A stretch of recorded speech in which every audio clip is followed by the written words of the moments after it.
Hi, welcome back to my virtues practice. I'm going to talk about stability right now, and I've already talked about faith and courage. Remembering that the virtues that I'm speaking of are self-reflection and how we extend it out to other. So today is stability, and I've been feeling into this because I want to approach it as physical stability, emotional stability, mental stability, and spiritual stability. I looked up some definitions of stability, and I'm going to wing it from how I'm feeling into it. So physical stability, I have been taking some yoga classes for the last 2 months, and one of the classes I go to twice a week is a weight strength training, where we have 2 routines once a week, and it repeats for 6 weeks. And each time we approach the routine, we're able to increase our reps or increase, the amount of time we do a rep, or increase the weight. And what I've found over this past 2 months is that my strength, my flexibility, my stamina, like so much of my physicality has improved. Even how I'm holding myself, like my alignment, how I'm walking, how I'm, moving into this world. I have found great support from this practice. And the support has allowed the stability that I found physically at this time of my life, the stability to get out of bed and to have energy and to move through my day in a really strong, positive feeling way, and I'm sure I feel really happy with myself and satisfied. So that's feeding into it as well. So my own stability, my physical stability, and how I can depend on my body and the stability, that exchange back and forth is supported by my practice.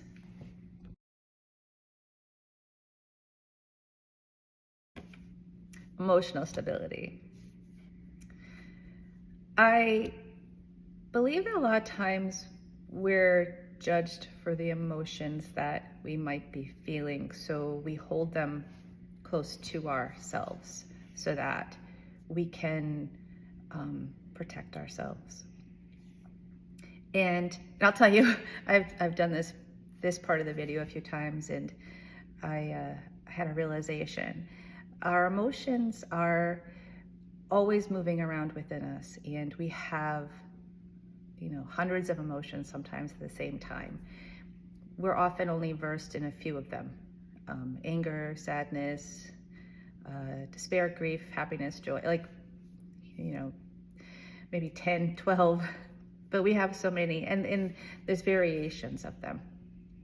Oftentimes our emotions they communicate times in our life to us, and they often are, songs. Think of songs, how a song will bring back a memory, and then your emotions can be evoked. Emotional stability isn't about just being peaceful and calm and moving through life, together. I believe that emotional stability is having a relationship with our emotions, communicating with our emotions, making space and time for our emotions. In between this video and then a couple other ones that I did of this same topic, I had to take a minute, and I had to breathe in, and I had to really feel into what my emotions wanted me to express for this part of the video. And it was about creating space. It's about honoring our emotions. And compassion, which is a heartfelt, all-encompassing, energy, compassion for our emotions at any time is so soothing, I feel. It's so soothing. And compassion for where we've been, who we are, who we want to be, and how the feelings sometimes aren't always in jive with how we want to walk through the world. So it's not that the feelings or the emotions, are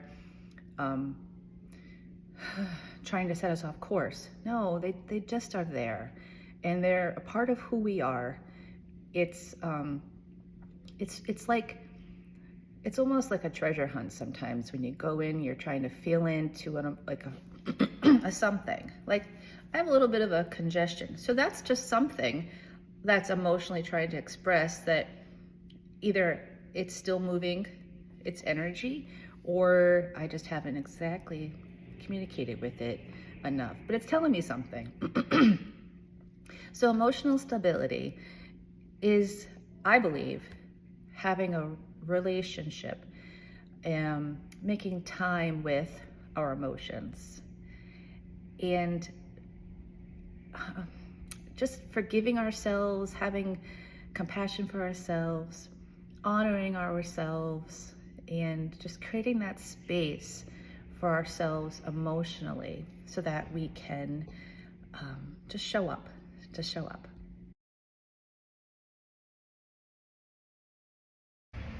Mental stability, aligning with my truth, my inner truth, and no matter what comes up, no matter what distracts me, what my worries are, what I'm watching on TV or seeing in the news or listening to at work, or whatever's going on around me, in any way that I can continue to stay focused and resolved on my truth, the truth. I can mentally stay fixed on that and keep going back to that, no matter, again, what comes up. Or, I'm going to dive into my emotions like we talked about just a minute ago, and then I'm going to come back up. I'm going to bring my head above water, and I'm going to keep my mind, my mental focus on what I'm committing to, what's authentic, what's true, what's love, what's kindness. I'm kind, so I'm going to focus all of my thoughts on that. Mental stability.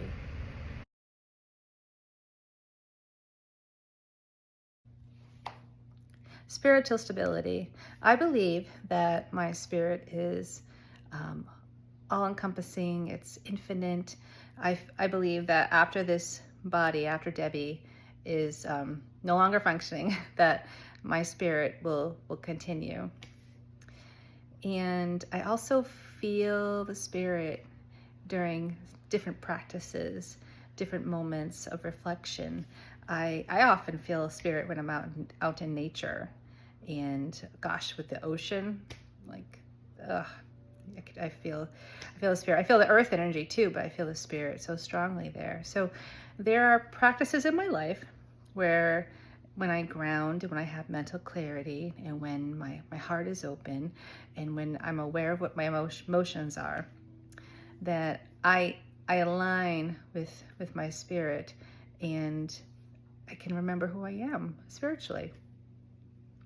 My spirit, and how I define it and I connect with it, is non-denominational.